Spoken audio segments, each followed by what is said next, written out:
जो अभी इनको पेन आया था, T1 के बाद से जो रिप था वो भी अलाइन हुआ था, जिसके उनको शोल्डर में पेन आ रहा था। तो क्या करना है, ये जो शोल्डर ब्लेड का ऊपर वाला हिस्सा है, ठीक है, इसको इस तरह से हाथ रखना है और यहाँ पे प्रेस करना है।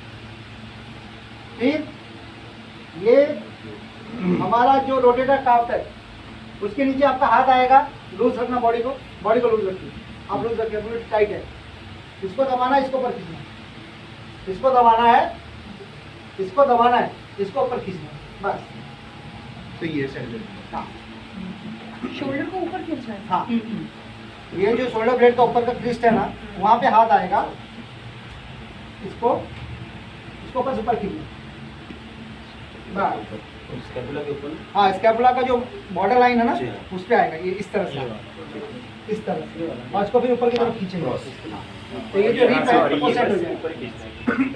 समझ आया? सिंपल सा, ये रखा हमने ना, इसको ऊपर देखो, ये हाथ डाल के इसको ऊपर की तरफ खींचना है, बस। बस और इसको नीचे की तरफ दबाना, एक को दबाना, एक को खींचना। लेटरल में रहना